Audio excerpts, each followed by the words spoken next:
Hello, everyone. We have another day of hitting Russia where it hurts, namely in its oil industry.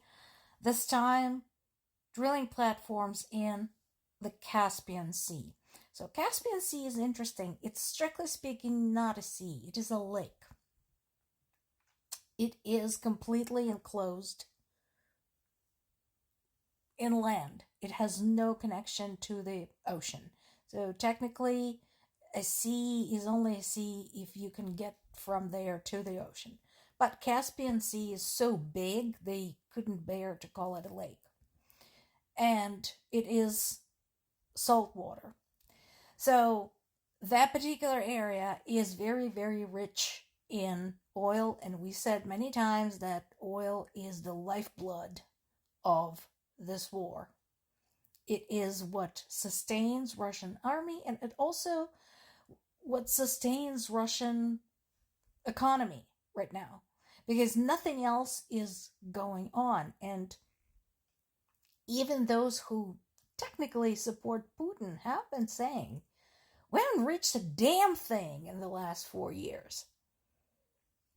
We haven't made any discoveries, we haven't made any progress, we haven't made any improvements in anything, because everything is tied up in the war.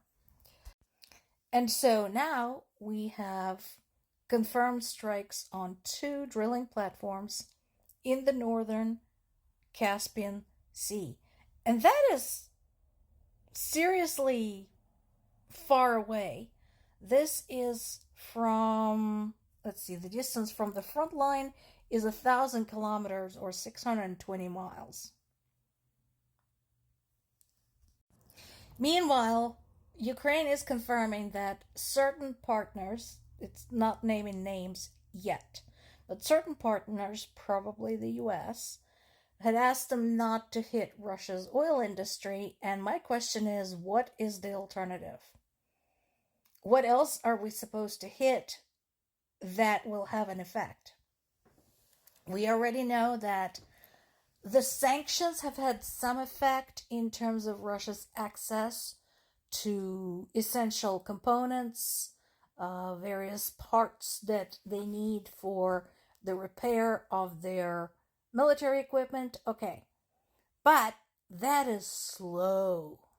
Why do you think the war is taking so long? Meanwhile, the strikes against their oil industry have had some fairly quick effect.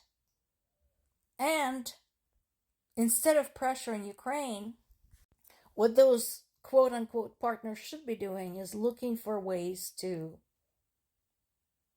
disengage themselves from oil in general and Russian oil specifically. A foreign hitman that was recruited by Russian intelligence was detained in Odessa during an assassination attempt on a high-ranking Ukrainian Navy officer. Well, that's just Russia being up to its usual tricks. And that is another thing that those foreign partners pressuring Ukraine don't seem to care about. When it comes to this ongoing offensive, even though Russia didn't really start well in March, we talked about the zero gains and record losses, they still want the rest of the Donetsk region. And they can want on all they want. You look at the names like Konstantinovka, Pokrovsk, etc. You've seen those names before. There's a reason those look familiar. Russia has been stuck trying to take those for years now. And they can want all they want. Nobody's going to give them anything. If you guys want to pay top price in the lives of your people, go right ahead. They'll make very nice sunflowers. In the middle of all this comes word that a first official ceasefire has been agreed upon after all. So remember, we talked about Zelensky's numerous attempts to get Russia to agree to a ceasefire for Easter. We didn't manage it for the Catholic Easter. He kept on extending that proposal for Easter coming up this weekend, which is the Orthodox Easter. And apparently he had succeeded. This is the first theater-wide ceasefire since the invasion. And when we're saying theater-wide, this means everything. It's both the frontline and civilian targets. Now, Russia is trying to pretend like it was their idea. It was not. This has been in the works by the Ukrainian government for weeks and weeks and weeks. So don't let anybody deceive you in that respect. Russia is just trying to take credit for this and to show everybody how peaceful they are.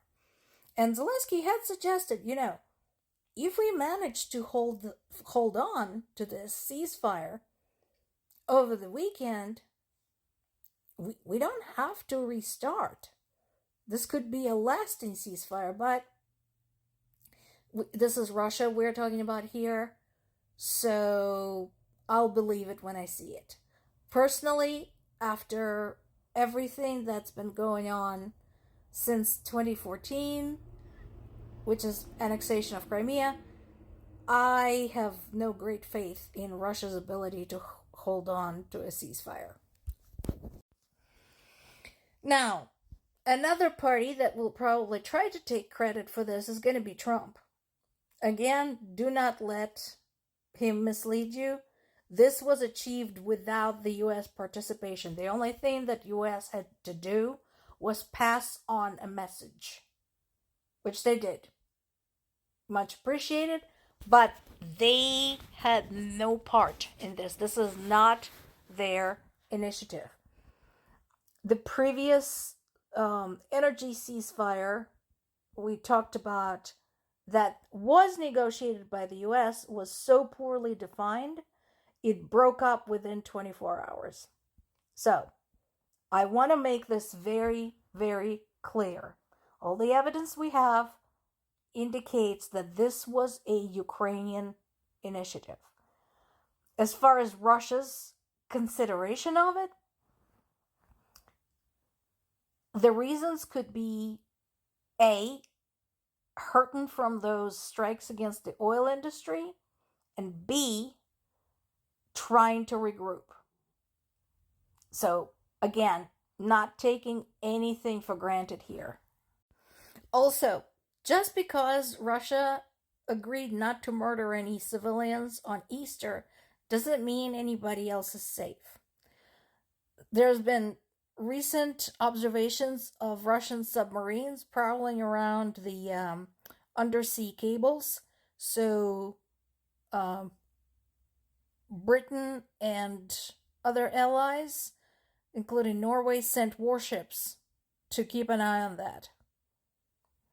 Britain officially accused Russia of trying to carry out a covert operation in the High North Maritime region.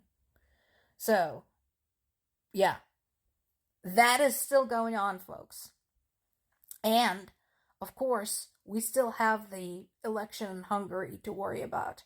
That's not going away. We know Russia is going to try to manipulate it. We know Russia is going to try to interfere. So there's still a lot of stuff to watch, even if the ceasefire holds. And that is a big if. More to come.